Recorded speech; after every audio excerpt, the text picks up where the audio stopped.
You are looking at Julian's pronunciation guide, where we look at how to pronounce better some of the most mispronounced words in the world, like this other curious word. But how do you say what you're looking for today? How do you pronounce the name of this federation, better known internationally as the FIA, the International Federation of Automobile, or car racing essentially.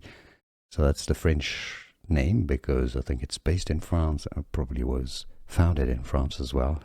If I'm mistaken, let me know in the comments. In French, it is said as Fédération Internationale, which of course means International Federation de l'Automobile, of automobile, right?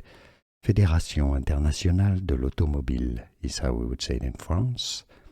If you cannot pronounce French perfectly, you can always say it as Fédération Internationale de l'Automobile. Fédération Internationale de l'Automobile. Or in French, Fédération Internationale de l'Automobile, the FIA, or FIA. Here are more videos on how to pronounce more confusing words and names too many mispronounced. Like this video if you found it useful. I appreciate your support. I'll see you soon, and thanks for watching.